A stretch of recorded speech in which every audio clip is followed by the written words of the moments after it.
The R2K CD is One Love, Dancing Queen, MacArthur's Park, The Long and Winding Road, Holiday. Holiday? No. You're my holiday. Which holiday? No, by the Scorpions. What's that? Let me take you far away. You'd like a holiday. It's a rock song. Before my time, actually. Excuse me? Music and Me? Is that Michael Jackson? Yes. Music and Me. Yeah. Gotta get the CD. I'm sure everybody has it already. In just less than a week, platinum. Hello? Is that great or what? That's got to be a record right there, my right? relatives are so nice. Well, we're all your relatives, Regine. Here's some of the names. These are the names of female singers who've been there for many, many years, who are just coming up, and somehow, in some way, they may or may not occupy the space that you occupy. In other words, being a diva or a powerful singer. Give me your comments on the likes and the names of Kuladesma. What do you think of Cool? She is like my mentor. She's my idol, and I've said this like 1,000 times. Okay. I idolize her talaga before pa bata pa ako. And now that I've gotten to know her... Cool will be happy about what you just, the Bata Pa Ako line. Thank you, Cool. No, really. No, but now that lagi ko na siya nakikita, lagi ko siyang nakakasama, I realize that she's more than just an idol for me now. She happens to be a good friend and a good person, very sincere person. That's very true. That's why she's still where she is. Yes. In a lot of ways, you are like Cool, because when she came out and she started, she was not just a singer and a beautiful face like you were. Well, geez, thanks. Well, you are beautiful, but she's also very much on the business mind, like in the Public of Malate and all these things. The Music Museum, which was her idea, her baby, with of course a lot of her friends. But there's a lot of business sense in what you do now too, like incorporating. I got it from her too. That's what I'm saying. The names I'm about to mention, all these names are, all of them are in Regine. Pops Fernandez. What is Pops to you? I consider her one of my good friends, and I also consider her parang. She is one of the parang tao na nakadiscover sa akin. Because she saw me in one of those, yung mga Octo Arts pa noon na mall tour kami.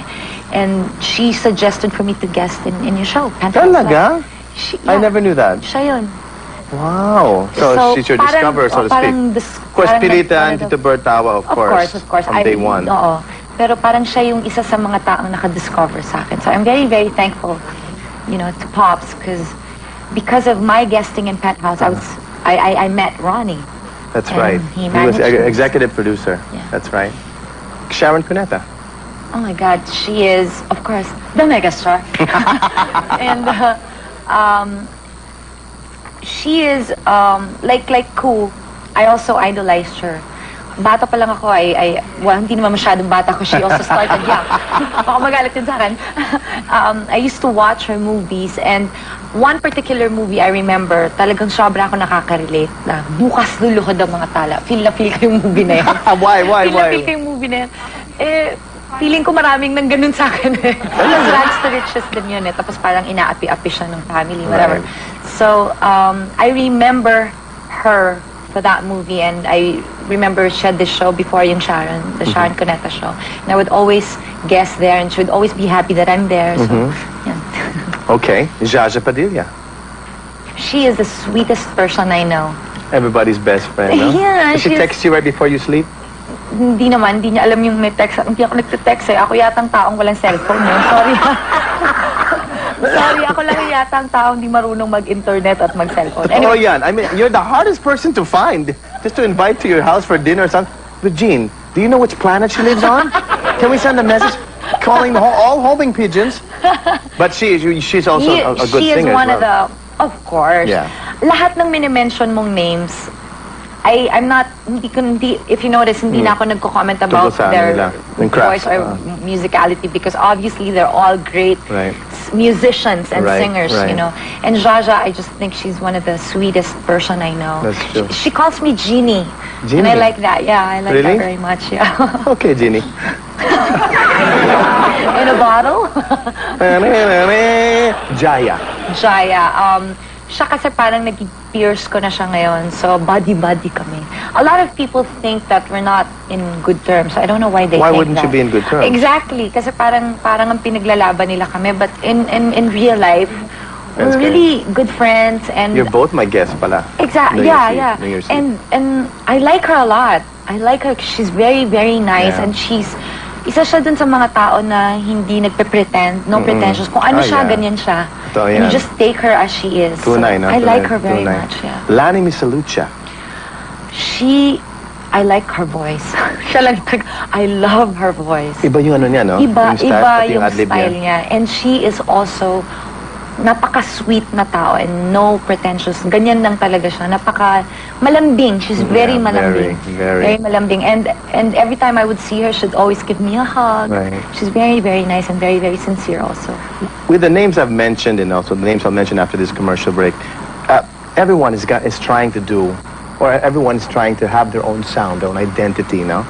As you hear them, as you hear these singers, yesterday, past and present, do you feel threatened? Do you feel you have to change an ad-lib, go up an octave, go something a little bit more risque with it as far as your pictorials are concerned? Is there any kind of that in you? Are you that kind of a performer? Ganun, sige, next time I'm going to... I'm not really like that. No, I don't see you that way. That's why I asked the question. I do these things because I want to always recreate myself, not because I wanted to fight somebody, not because somebody did this, so I should do this. You know, Right. I don't. No, I'm not really like that. I do these things because I always believe na as an artist, you're given a parang license to recreate yourself and give your audience something different. Right. Because if we're not gonna do that, I don't think we'll be able to stay this long. Hindi You lang won't be ako, but a lot watchable, of- profitable, listenable. No, but yung in demand. kasi parang maganda rin yung once in a while you give them something new. Sure. Because you have to remember that these are the people, these are the same people who watch That's us, right. concerts and Totoo movies yan. and everything. Totoo So yan.